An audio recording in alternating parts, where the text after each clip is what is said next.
Estamos de volta. Hoje o assunto do Vida e Saúde é a ansiedade, o que fazer com ela. Vem pra cá porque o Dr. César e a doutora Andréia, que é psicóloga, estão nos ajudando na compreensão primeiro do problema. E a gente quer falar mais para tratar um pouquinho, resolver um pouquinho de alguma forma aqui, trazendo conhecimento primeiro, né, Dr. César? Exato, o conhecimento ajuda a resolver o problema, né? Doutora Andréia, eu estou trazendo aqui para o nosso telespectador a oportunidade de perguntar para a senhora, perguntar para o Dr. César suas dúvidas, suas questões sobre a ansiedade. E eu quero saber de você aí de casa, especificamente, como é que você lida com as suas crises de ansiedade. Conta pra gente, pode usar o QR Code aqui ou digitar o nosso número que é 12 98266 0004. Já chegou a interação? Eu acho que antes de falar sobre como lidar com a ansiedade, eu vou trazer uma interação aqui de uma pessoa que sofre. A Wanda Maria Santos, ela diz assim, olha, quando eu fico ansiosa eu faço feridas na minha mão e nos meus pés. Sofrimento intenso aí da Wanda. Obrigada pela participação aqui, querida. Sabe uma estratégia para isso, viu, Wanda? Obrigado pela sua participação aqui. Você perceba primeiro, tente perceber qual é o horário do dia que acontece isso, que você se fere mais. Às vezes tem um horário específico. Se não tem horário específico, qualquer horário do dia, pega a pedra de gelo e bota na mão. É uma estratégia, porque aí você vai sentir, você vai distrair, você vai interromper esse processo de automutilação. Pode ajudar, viu? Muito bem. Vamos trazer mais ou vamos deixar para depois? Daqui a pouquinho. Vai mandando aí a sua interação, que daqui a pouquinho a gente traz aqui na tela do Vida e Saúde. Agora, doutora Andréia, olha só, hoje a maioria dos ansiosos sofrem de crises de ansiedade em qualquer lugar e na maioria das vezes a gente não sabe muito como agir, né? Quem está do lado, né? Como é que a gente deve lidar, inclusive pensando em não piorar a situação, não piorar essa crise. Eu queria trazer aqui na tela alguns pontos e queria o seu comentário, tá? Para maneiras de lidar com essa crise. Primeiro ponto aqui seria, é importante fazer uma pausa. De repente está diante de... Isso... Pode falar, doutora. Esse é um ponto não só para lidar com a crise, mas para evitar também entrar em crises. Colocar mais pausas no seu dia para que você também fique mais consciente daquilo que você está vivendo, né? Porque a gente está vivendo uma coisa atrás da outra e muitas vezes isso não permite uma reflexão e quando você se dá conta, você está tomado por aquelas sensações todas que a ansiedade traz. Então, essa pausa também ajuda a evitar entrar numa crise, essas pausas. E no caso da crise, né, é interessante você buscar um local, um contexto ali que te ajude pelo menos a se reorganizar. Então, é uma pausa no que você estava fazendo, que gerou a crise, no lugar que você estava, né? E que te ajude pelo menos a se reorganizar. Tá, vale dar uma saidinha, procurar uma área verde, por exemplo, vale levantar, tomar um copo de água. Se for verde é o melhor, né? É verdade. Se tiver a natureza ali, isso ajuda muito nessa reconexão. Tá. Mas se não tiver como um local que não tenham tantos estímulos, barulhos, luzes, pessoas circulando, né? Porque isso aumenta essa agitação, né? Esses sintomas que você, durante a crise, começa a ser tomada por eles, né? Então esses estímulos podem intensificá-los, né? Olha só esse ponto aqui, doutora. Evitar os estímulos de telas, de celular, televisão, estou pensando em redes sociais, né, que tem esses videozinhos curtíssimos e que acabam estimulando muito, assim, quero mais, preciso de mais. Parece uma distração, mas tem muito estímulo acontecendo aí. Então, e muitas vezes as pessoas não se dão conta que pode ser esses videozinhos que acionam algum gatilho. Né? Porque como você não consegue, em alguns contextos, ainda identificar, né, o que está gerando essa crise em você, que situações são essas que disparam, né? Às vezes algo num vídeo, numa rede social, principalmente essas que envolvem muitas comparações, muitas fotos, vídeos sobre a vida das pessoas, né? Aparentemente, como você falou, é uma distração. Mas ela pode ser um evento até perturbador para a nossa saúde mental. Então, eu diria assim, muito cuidado. E ainda hoje eu estava lendo na Folha de São Paulo uma reportagem sobre os adolescentes contando, né, sobre como algumas redes sociais estão intensificando a ansiedade neles. Por conta desses vídeos que passam seguidamente ou pelas redes que trazem muita comparação. Então, os adolescentes estão sofrendo e eles já conseguem identificar que uma das causas principais são as redes sociais. É interessante que uma das coisas que a ansiedade excessiva produz, quer dizer, é uma mão de via dupla, é a síndrome do pensamento acelerado. Né? E uma das causas do pensamento acelerado tem a ver com exposição excessiva a telas, o tempo todo celular, o tempo todo televisão, o tempo todo com tablet, o tempo todo com eletrônico. E eu vinha para cá, para o Estuda Novo Tempo hoje, e ali numa reta tem, acho que é um borracheiro, se não me engano. E quando eu passei com o meu carro, o homem estava sentado lá de fora, na sua cadeira, esperando um cliente, estava com meio calor hoje, né? E sem camisa, e estava ali assim, olhando para o nada e tal. Eu pensei, cara, que legal, né? Não está com o celular ali o tempo todo, assim. Estava conseguindo relaxar ali, né? É raro. Então isso ajuda. É raro. Vamos trazer mais um ponto aqui interessante para cuidar aí durante as crises. Respiração, gente. Respirar lentamente. Normalmente numa crise a pessoa fica com aquela respiração mais curtinha. Isso. O que não oxigena muito também, né? Isso, e o importante é você tentar buscar esse controle da respiração, né? Então, quando você pergunta, né, como que a pessoa ao lado pode ajudar? De repente, lembrando, né, a pessoa que está em crise ao lado dela, de tentar controlar essa respiração. Inspirar pausadamente, segurar um pouco o ar e ir soltando aos pouquinhos, né? Isso ajuda nessa regulação, porque às vezes, como você colocou, a aceleração da respiração faz com que hiperventile e isso fique mais difícil da pessoa sair, né, desse estado que para ela está sendo desesperador. Então, o controle da respiração é um recurso muito utilizado para o controle da crise. E também você sabe que junto disso, né, Andréa, junto disso, ajudar a pessoa que está na crise de ansiedade a não só respirar mais devagar, mas ela pensar na respiração. O ar está entrando em meus pulmões. Né? Ela vai fixar o pensamento no processo da respiração, que é a inspiração e a expiração.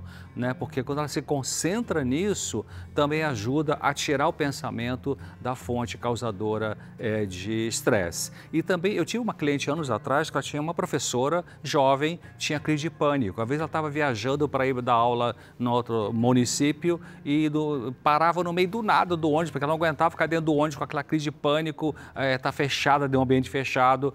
E eu ensinei para ela assim, você leva um saco de papel na sua bolsa e quando você estiver sentindo que está vindo a onda de ansiedade, aquele medo que você quer descer do ônibus de qualquer jeito, pega o saco de papel, sopra bem devagar, ou uma bola de soprar de aniversário, aqui em São Paulo chama bexiga e tal, sopra, isso às vezes corta também a crise de avançar. Muito legal, né? Essas dicas muito úteis. Olha essa outra aqui que talvez você não tenha se atentado. Ofereça uma bebida calmante, um chazinho de hortelã, erva cidreira, algo até sem açúcar, Melissa. Né? Quando alguém está nervoso, a gente normalmente oferece água com açúcar, mas o açúcar pode agitar também. Essas bebidas também têm seu efeito terapêutico comprovado já, né, doutora? Com certeza, existem estudos que mostram, existem chás que realmente conseguem trazer um pouco desse controle, né, do sintoma e o próprio processo, né, de você preparar o chá ou de você já pegar o chá, esperar ele esfriar e tomando, isso vai ajudando a desarmar, né, toda essa crise. Então tem o chá em si e o processo, quando a gente falou da pausa, né, também é uma forma de você dar uma pausa naquilo que você está vivendo ou em toda aquela crise que você está sentindo no seu corpo, com um chá. O chá de valeriana também, que tem um cheiro horrível, né? Típico da valeriana. Mas a valeriana, para muitas pessoas, é um bom calmante, viu? Seja em cápsula ou seja através do chá. E realmente é importante isso. Pessoas que estão tendo uma crise aguda de ansiedade, uma das coisas que vai ajudar muito é ajudá-la a pensar em outra coisa sem ser naquilo que promove a ansiedade. Então, como a Andréa falou, cadê o sachêzinho do chá? E essa água está quente? Cadê a garrafa térmica e tal? Enfim. Meio que distrai o cérebro da crise. Distrai o cérebro da crise. Olha essa interação que chegou aqui pra gente, olha.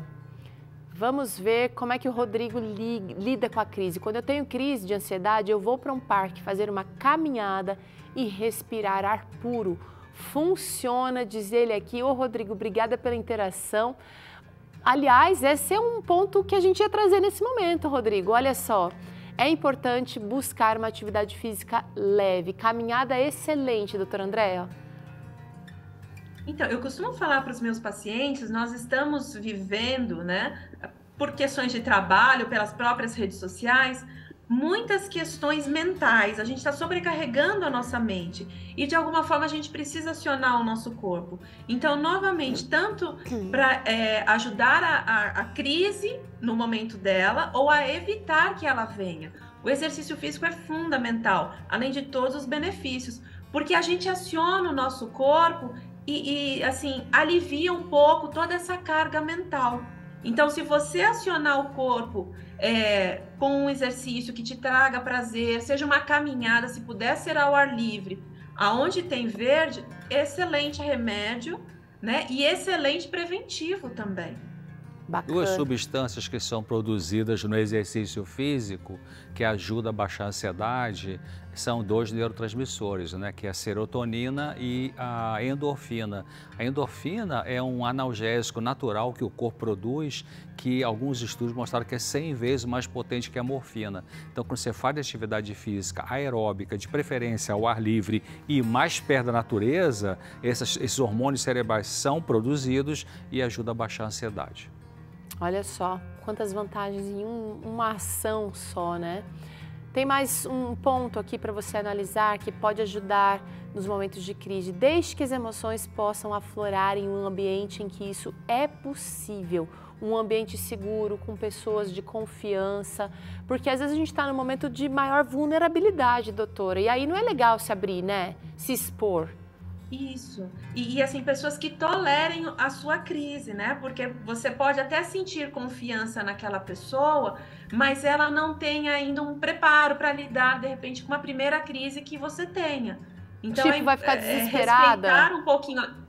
Como? Tipo, ela pode ficar desesperada e vai piorar ao invés de ajudar. Desesperada, agitar muito mais quem está em crise, né? Então, assim, alguém que você realmente entenda que vai te trazer um pouquinho desse amparo e você poder também ter a confiança para falar um pouquinho do que você está sentindo ali e do que você já percebeu, né, que pode estar te causando aquela crise. E é muito importante você tentar falar, conversar um pouquinho sobre aquilo que você está sentindo, né? Porque o outro, ele pode te dar desse hiperfoco ali da crise, com uma fala, com uma frase, com uma percepção que você ainda não tinha se dado conta. Então, essa troca com alguém que você consiga realmente estabelecer essa conexão pode ajudar muito. Tá. Agora, tem uma questão aqui, gente. Nós aqui do Vida e Saúde estimulamos muito um hábito de vida mais saudável, mas em alguns casos, em casos indicados, a medicação ela vai fazer parte da vida dessa pessoa com ansiedade exagerada. E nesse caso, é importante seguir o tratamento, não deixar de tomar o medicamento prescrito pelo médico, não é não, doutor César? E muito importante, olha o que nós estamos falando, medicamento prescrito pelo médico, né? Não é o que a comadre falou, o que o vizinho te disse, né? O que teu parente tomou e deu certo, porque os mesmos medicamentos produzem resultados diferentes em pessoas diferentes, né? Eu já tive paciente que anos atrás tomava um bromazepam, né? Vou falar o nome químico, uma marca boa, e tem 3 e 6 miligramas, tomava e dormia um monte de tempo ali, que não é medicação sossega-leão, tipo assim, não é, né? É um medicamento normal para baixar a ansiedade. Mas ele era sensível, provavelmente. É uma pessoa muito sensível. E teve outra paciente que estava já viciada nesse medicamento e tomava um monte de comprimido e ficava ligada ali. Então já estava uma dependência química. Então é importante isso, você tomar segundo a orientação do médico, mas muito importante, mais do que isso, é você pensar de que a medicação é o número 2, em termos de sofrimento ligado à ansiedade excessiva.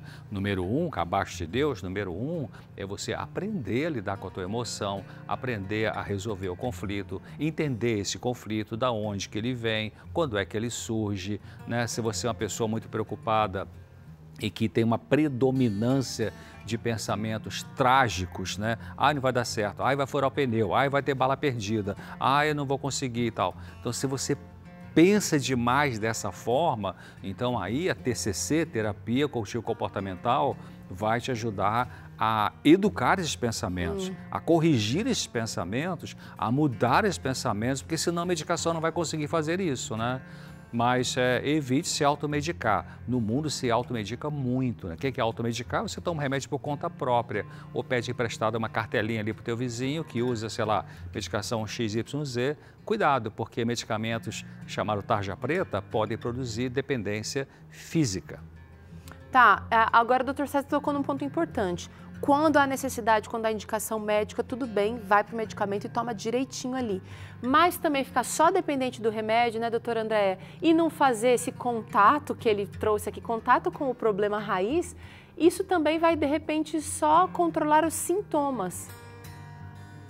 Então, eu tenho observado, sabe, Teru, que muitas pessoas têm desenvolvido uma forma de funcionar, né, aparentemente tranquila e que na verdade está adoecendo, né, a pessoa e às vezes até quem convive com ela. Então, quando você entra com uma medicação e a medicação alivia os sintomas, a pessoa deixa de refletir, deixa de pensar, né, no que realmente está trazendo ela nesse ponto em que a ansiedade é uma constante na vida dela. Então, essa reflexão, ela é muito importante.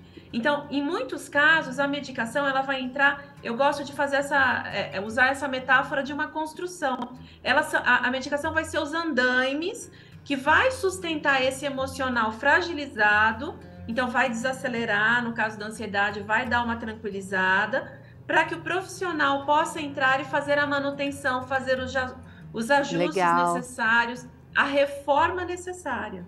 Legal, legal. E também é importante o pessoal de casa entender de que é verdade que a medicação é o número 2, nesse caso, né, estamos falando de transtorno ligado à ansiedade, e a psicoterapia seria o número 1 para aqueles casos em que a ansiedade está travando a vida da pessoa.